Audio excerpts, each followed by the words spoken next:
When I went to Franklin Barbecue in Austin, Texas, I noticed something about their brisket that I've never tasted at another barbecue joint. It was seasoned all the way through. And that messed with my head because most of the briskets I cook have the salt on the outside, not the inside. So the question is, how does Franklin Barbecue do that? A lot of people have speculated that the secret is that Franklin Barbecue trims and seasons their briskets the night before, then cooks them the next day. It's called dry brining. But if that's true, and that is the secret, then why doesn't it work for me? Someone who cooks hundreds of briskets a year in all kinds of different ways, I've never once dry brined a brisket and had it turn out good. Now, full disclosure, a few years ago, I went through what I could only describe as an awkward phase. I was obsessed with figuring out Aaron Franklin's secret. Tinfoil hat, me talking to a picture of Aaron Franklin, calling him Barbecue Jesus. It was not my finest era, but I got help, I'm better now, and I'm not gonna do that again. But I still really wanna know if this is Aaron Franklin's secret. So I'll investigate it as calm and collected Steve, not conspiracy theory Steve. So for this experiment, I cooked 2 briskets, one aggressively salted at 4% table salt by weight, which is a lot, and I dry brined it overnight. And one I seasoned normally with way less salt right before I smoked it. Same smoker, same temperatures, foil boated around 170 internal, took it up to 195 internal, and long held it 18 hours at 150 degrees Fahrenheit. At Franklin Barbecue, they definitely hold their briskets overnight until service the next day. So if dry brining is the secret, this should be the moment that it clicked for me, but it didn't. The 4% overnight dry brine brisket wasn't magically seasoned through. It was just saltier on the outside, drier on the inside, and honestly, worse. I wanted that "how is this so well seasoned" bite that I experienced at Franklin Barbecue, and this wasn't it. Then I realized something kind of painful. I'd already done this exact same experiment 2 years ago. Same experimental setup with different salt ratios, same inconclusive ending with drier brisket and bad results. And not really inconclusive actually, the briskets that were dry brined overnight were drier and worse. So at this point I was ready to scrap this whole video. But then it hit me. My experiments weren't showing that Franklin doesn't dry brine his briskets. They were just showing that the particular variables I was using in my experimental setup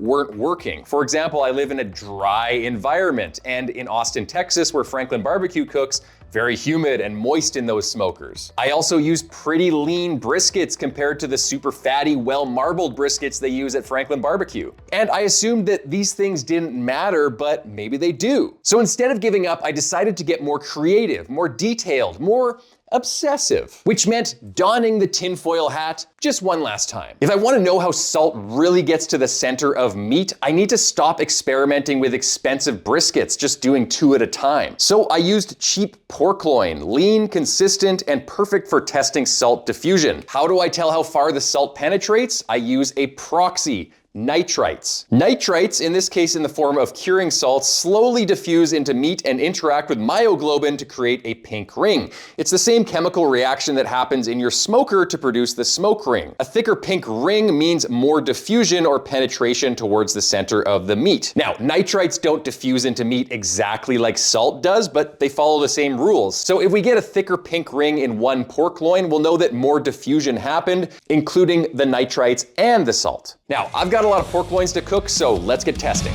Salt in my hand like a wizard stone, rubbing that slab like a battle throne.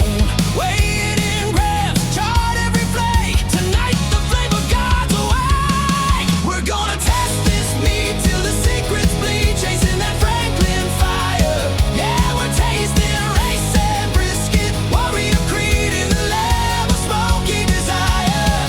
Turn the tempo up, never hit delete. We experiment on meat. We experiment on meat. Whoa. Yeah. We experiment on meat. Whoa. Yeah. Let's look at the results of the pork loin experiment. I tested overnight dry brining versus no dry brine, fully wrapped or wet cooking versus dry cooking unwrapped in the smoker, and a long hold for 18 hours after cooking versus no long hold. Then I sliced everything and measured how far the seasoning actually traveled into the center using the pink nitrite ring proxy. First question, did dry brining make a difference? Yes, it definitely did. There was 20% more penetration in the dry brined loin, and it was also saltier in the very center, so dry brining means more salt penetration. Second, did it matter whether the meat was in contact with moisture during the cook? Yes, it definitely did. There was 4% more penetration in the loins that were cooked fully wrapped in contact with their own juices the entire cook than those that were smoked dry in the smoker without any contact to moisture. The wet cooked loins were also juicier and saltier in the middle, suggesting that humidity, spritzing, moisture contact, any way to get moisture on the surface of the meat will help you get salt deeper into the meat. Next, does a long hold after cooking make a difference? Yes, it does, a big one. The long hold loin had 30% more penetration and it was more salty in the center than the loin that was not held after cooking at all. So that's definitely another win for the long hold. It gives you a more evenly seasoned brisket all the way throughout each slice. And finally, what was the impact of just the cooking phase itself? Well, the loin that was just salted then cooked right away for 8 hours to 190 internal had 14 millimeters of penetration, which was 50% of the way to the center. So it's likely that simply cooking a piece of meat for a long time accounts for most of the brining that happens. In other words, the real brining happens in your smoker, not in your fridge. So what can we take away from this experiment? Well, first, we're all cooking our briskets for 10 to 12 hours at least, so that's giving us a base level of brining just by itself. But in terms of moving salt even deeper, like they probably do at Franklin BBQ, the long hold matters the most. Without it, diffusion barely happens. Second, overnight dry brining does absolutely help. It gives the salt a head start before cooking, so it can push further to the center during the cook and give you more evenly salted slices. And third, moisture matters the entire time because salt needs to dissociate in water before it can start diffusing into the meat. So unfortunately, those of us that live in dry climates have to do everything that we can to keep that meat in contact with moisture. And I think this is where I was really going wrong in previous experiments and not getting the results that I wanted. It was because I was smoking my briskets in a pretty dry environment. So we've got the building blocks of figuring this secret out, but this is when something really clicked for me. When I was looking into ordering a Franklin brisket to compare for this experiment, which I didn't end up doing unfortunately, I noticed that the cooked brisket weighs in at 5 to 6 pounds. Accounting for the standard 40% moisture loss of a brisket, that means that Franklin BBQ is using around 8-pound briskets, which are really small compared to the 12 to 14-pound briskets that we normally cook at home. A smaller brisket means that there's less distance the salt has to travel to get to the center of the brisket and season it throughout, so the smaller brisket is definitely helping. Also, Franklin BBQ uses very well marbled briskets, much fattier than the ones most of us are cooking at home. More intramuscular fat means more fat on each slice and in each slice, which kind of masks any of the dryness caused by the extreme amount of salt that we have to use for these briskets to get them seasoned all the way through. So again, this was another big problem I was having with previous experiments. I wasn't using small briskets and I was using pretty lean briskets, unlike the ones they use at Franklin BBQ. Now, with all of those lessons learned, it's time to do a final experiment and test whether dry brining is really Aaron Franklin's secret. So for this final test, I pulled out all the stops. 2 briskets, a leaner choice grade brisket like I normally use, and a heavily marbled Wagyu brisket that's closer to what Franklin BBQ uses in terms of fat content and marbling.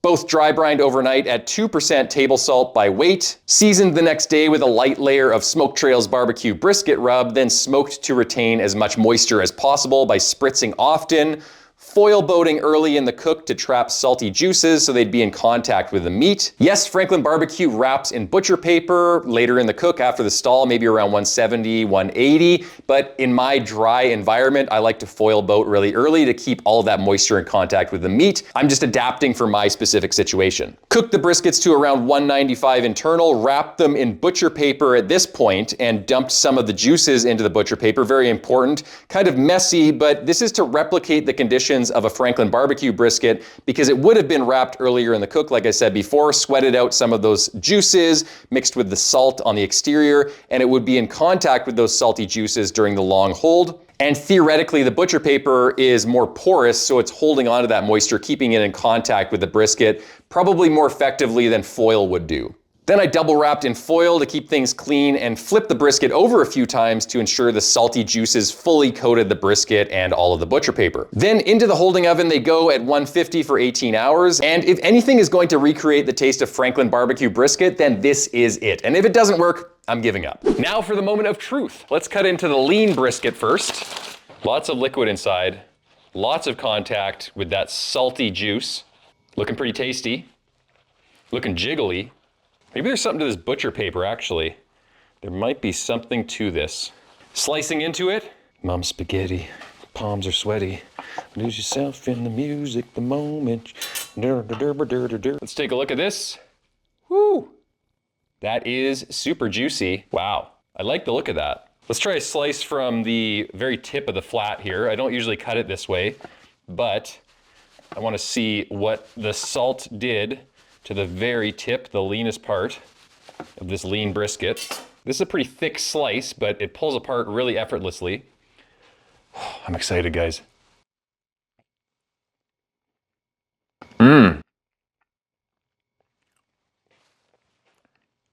It's actually really good.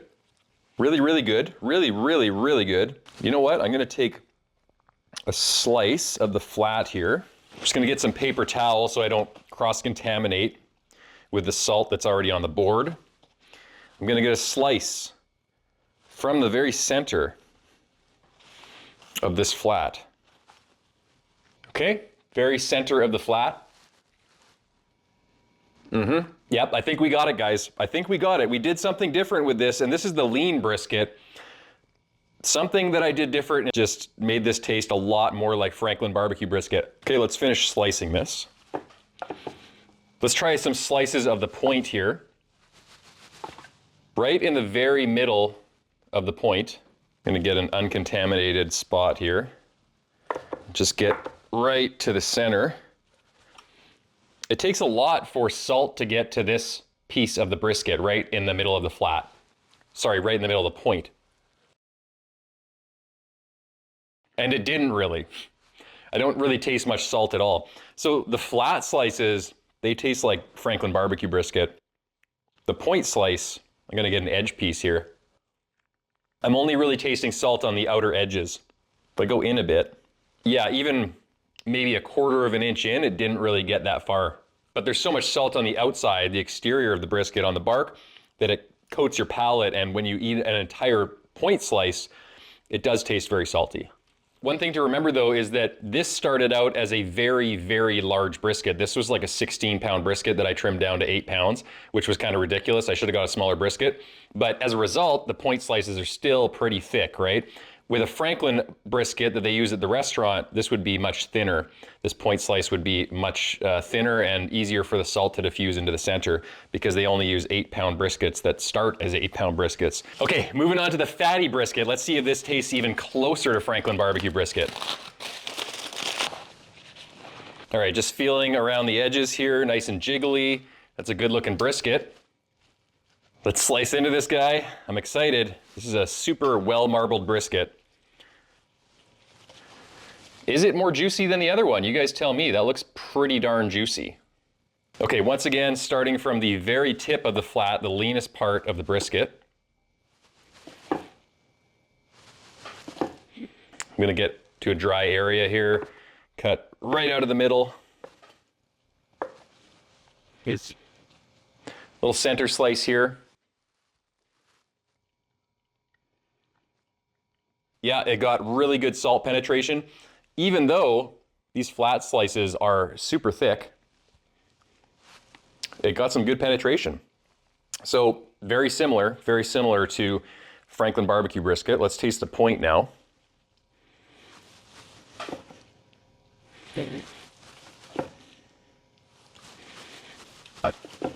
Okay, this is a middle point slice. Let's pull this apart. I'm gonna just take a bite from the very center.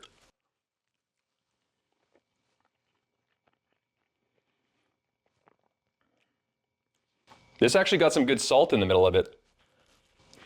Not a ton of salt, just a little hint of salt, but when you put it in the board tallow, all those juices, the salty juices and the fat, then you take a bite of it. Whoops.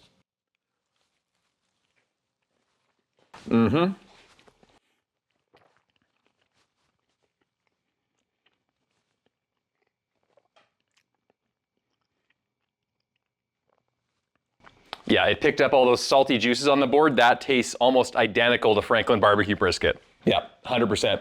The fattiness of the brisket plus the salt, not just the salt that has penetrated through the brisket, not a lot penetrated to the very center. If you get a thinner portion of the flat, it did penetrate to the center, but it has enough penetration. And when you combine that with these salty juices on the board that are super salty because we used a ton of salt on this brisket and retained the juices throughout the entire cook, it tastes like Franklin brisket. There's a really nice looking slice there. And when you coat it in this salty juice, that is what makes it taste like a Franklin brisket. All right, conclusions. Nailed it. I'm about 99% certain I've cracked the code, so it's time to retire the hat. You can rest now. Let's finally answer this question. Is overnight dry brining the secret to Franklin barbecue brisket? It may be part of the secret, but the real secret is a combination of things that help salt move to the center of the meat and season the slices evenly. Here's the best way to replicate it. Use small briskets like Franklin barbecue does, around 8 pounds. Thinner meat brines faster. Use a very fatty, well-marbled brisket, prime or wagyu. The fat masks any dryness caused by the high amount of salt we need. Season with 2% table salt and dry brine overnight in the fridge. You need a lot more salt than you think. And add some pepper or a light layer of rub the next day. Cook in a moist environment. Water contact is key. Wrap in butcher paper no later than 180 degrees internal so salty juices collect in the paper. Or foil boat it and let it braise in those salty juices like I do. Finish to desired tenderness. I go to around 190 to 195 internal. Then, if you foil boated, transfer the salty fatty juices to the butcher paper, wrap and foil it. Or if you wrapped in butcher paper earlier in the cook like Franklin does, you don't need to do anything at this phase because the juices will already have been collected in the paper. Then flip it over a few times to coat the brisket in all its juices. Hold 18 hours at around 150 degrees Fahrenheit. A hold period is essential because that's where a lot of the brining actually happens. Then coat each slice in the salty juices from the wrap as you cut, and that's how you get that seasoned through Franklin barbecue bite. In my opinion anyway. Man, what a ride. I don't know what to do with myself anymore. It seems like there aren't really any more barbecue secrets out there, so maybe I'll just go back to doing recipe videos, or maybe